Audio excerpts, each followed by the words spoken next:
Hello friends, welcome to Math Love channel. இன்னைக்கு நம்ம என்ன பார்க்க போறோம்னா 10th standard chapter 1 relation and function உள்ள exercise 1.4 ல உள்ள 5th sumல இருந்து பார்க்கலாம். 5th sum என்ன கொடுத்திருக்காங்கன்னா show that the function f such that n to n defined by f of m is equal to m square plus m plus 3 ன்னு கொடுத்திருக்காங்க. இது ஒரு 1 to 1 ஃபங்க்ஷனா நம்ம சொல்லணும். ஃபர்ஸ்ட் இங்க ஈக்குவேஷன் கொடுத்திருக்காங்க n to n natural numbers to natural number. இப்போ natural number 1 ல இருந்து 5 வரைக்கும் எடுத்து இதில் போய் சப்ஸ்டிட்யூட் பண்ணி போட வேண்டியதான். இப்போ நம்ம ஃபர்ஸ்ட் என்ன பண்ணலாம், கொடுத்திருக்க ஈக்குவேஷன் எடுத்து எழுதலாம். f of m is equal to m square plus m plus 3. இப்போ நம்மளுக்கு என்னோட வேல்யூ வந்து n equal to 1 2 3 4 5 and so on. இப்போ ஃபஸ்ட்டு எம்மோட வேல்யூ 1 இருந்துச்சுன்னா என்னன்னு எடுத்து சப்ஸ்டியூட் பண்ணோம். when m is equal to 1 இருந்துச்சுன்னா f of 1 is equal to 1 square plus 1 plus 3. இப்போ 1 ஸ்கொயரோட வேல்யூ 1 தான். இப்போ 1 plus 1 2, 2 plus 3 5. அடுத்தது m is equal to 2 இருந்துச்சுன்னா f of 2 is equal to 2 square plus 1 plus 3. இப்போ 2 ஸ்கொயரோட வேல்யூ வந்து 4, 4 plus 1 plus 3. இப்போ 4 plus 1 5, 5 plus 3 8. m is equal to 3. f of 3 is equal to 3 square plus 3 plus 3. 3 3s are another 9. 9 plus 3 plus 3. அப்போ இதோட answer 50. m is equal to 4 இருந்துச்சுன்னா f of 4 is equal to 4 square plus 4 plus 3. 4 square என்ன 16. இப்போ 16 plus 4 plus 3. இப்போ இதோட answer 23. இது வரைக்குமே போதும். அடுத்து இதை போய் என்ன பண்ணலாம், பேர் எழுதுவோமா. அப்போ f is equal to 1, 5, 2, 9, 3, 15, 4, 23. ஓகேவா. இப்போ இதை நம்ம என்ன பண்ணலாம், ஆரோ டயக்ராமில் போடலாமா.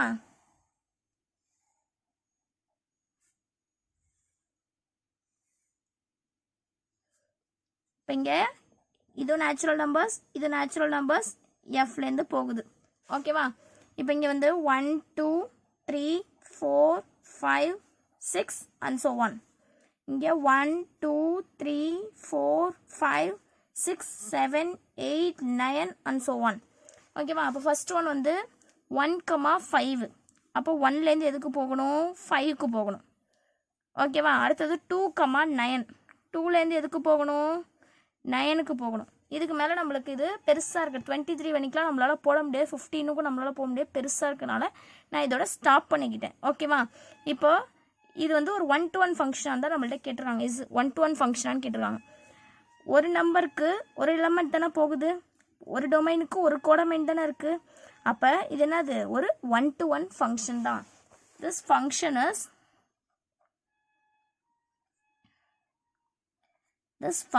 Is 1 to 1 function.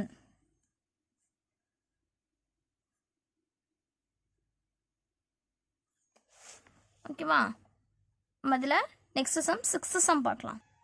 6th some என்ன கொடுத்துருக்காங்கன்னா, let a is equal to 1 2 3 4 and b is equal to n ன்னு கொடுத்துட்டாங்க. let f such that a to b be defined by f of x is equal to x cube ன்னு கொடுத்துருக்காங்க. இப்போ இதில் ஒன்றுமே கண்டுபிடிக்க சொல்ல, 2 கண்டுபிடிக்க சொல்லியிருக்காங்க. find the range of f. எஃபோட ரேஞ்ச் என்னன்னு சொல்லணும். அடுத்தது இது என்ன டைப் ஆஃப் ஃபங்க்ஷன் மட்டும் சொன்னால் போதும். ஓகேவா. கொடுத்துருக்க எக்ஸோட வேல்யூ போய் சப்ஸ்டியூட் பண்ணி இதோட ரேஞ்ச் என்னான்னு எடுத்து எழுத போகிறோம். ஓகேவா. வந்திருக்க ஆன்சர்ஸ் எல்லாத்தையும் எடுத்து எழுதிட்டு அதான் எஃப், இது என்ன டைப் ஆஃப் ஃபங்க்ஷன் நம்ம சொல்லலாம். ஓகேவா. இப்போ ஃபர்ஸ்ட் ஒன் என்ன கொடுத்துருக்காங்கன்னா, F of X is equal to X கியூப்னு கொடுத்துருக்காங்க. ஓகேவா. இப்போ ஏவோட வேல்யூ என்னென்ன கொடுத்துருக்காங்க, 1 2 3 4. பியோட வேல்யூ ஒன்றுமே கொடுக்கல, நேச்சுரல் நம்பர்ஸ்னு என்னன்னு கொடுத்துட்டாங்க. இப்போ என்னங்கிறது நேச்சுரல் நம்பர்ஸ், அதனால் என்ன நம்பர்ஸ் வேணாலும் இருக்கலாம். இப்போ இதில் சப்ஸ்டியூட் பண்ணுவோமா? when x is equal to 1 இருந்துச்சுன்னா f of 1 is equal to 1 cube value 1 தான். அதே மாதிரி x is equal to 2 இருந்துச்சுன்னா f of 2 is equal to 2 cube value 8. x is equal to 3 இருந்துச்சுன்னா f of 3 is equal to 3 cube value 27. x is equal to 4 இருந்துச்சுன்னா f of 4 is equal to 4 cube value 64. வந்துருச்சா? 4 numbers தானே கொடுத்துருக்காங்க, 4 கண்டுபிடிச்சாச்சா? இப்போ range of F என்னன்னு எடுத்து எழுதலாமா? அப்போ எஃப் இஸ் ஈக்குவல் டு 1, 8, 27, 64. அவ்வளோதானே? இதான ரேஞ்சு. இப்போ range of F is equal டுன்னு எடுத்து எழுதிக்கோங்க. அடுத்தது என்ன டைப் ஆஃப் ஃபங்க்ஷன்னு சொல்லணும்.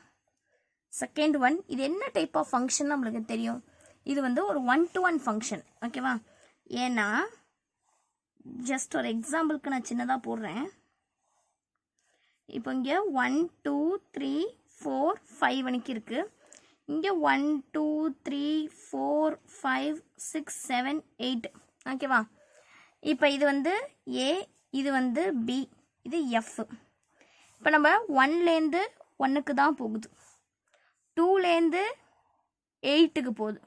இப்போ 1லேருந்து 1க்கு தானே போகுது. அப்போ இது 1 to 1க்கு தானே போகுது. அப்போ இது ஒரு 1-to-1 ஃபங்க்ஷன்.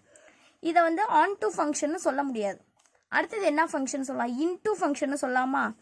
ஏன்னா இங்கே கோடமைனில் நம்பர்ஸ் எதுவுமே என்ன இருக்கக்கூடாது, இமேஜ் இல்லாமல் இருந்துச்சுன்னா, ப்ரீ இமேஜ் இல்லாமல் இருந்துச்சுன்னா அது ஒரு இன்டூ ஃபங்க்ஷன் உங்களுக்கு தெரியும். இப்போ இன்டூ ஃபங்க்ஷனுக்கு என்னன்னா இதுக்கு வந்து இங்கே ப்ரீ இமேஜ் இல்லாமல் இருக்கணும். இங்கே இத்தனை நம்பர்ஸ்க்கு என்ன இருக்குது, ப்ரீ இமேஜ் இல்லாமல் தான் இருக்குது. அப்போ இது ஒரு இன்டூ ஃபங்க்ஷன் தானே. அப்போ என்ன எழுதணும்? It is 1-to-1 and into function. இது ஒரு 1-to-1 ஃபங்க்ஷன். அடுத்தது இது ஒரு இன்டூ ஃபங்க்ஷன் சொல்கிறாங்க. ஓகேவா?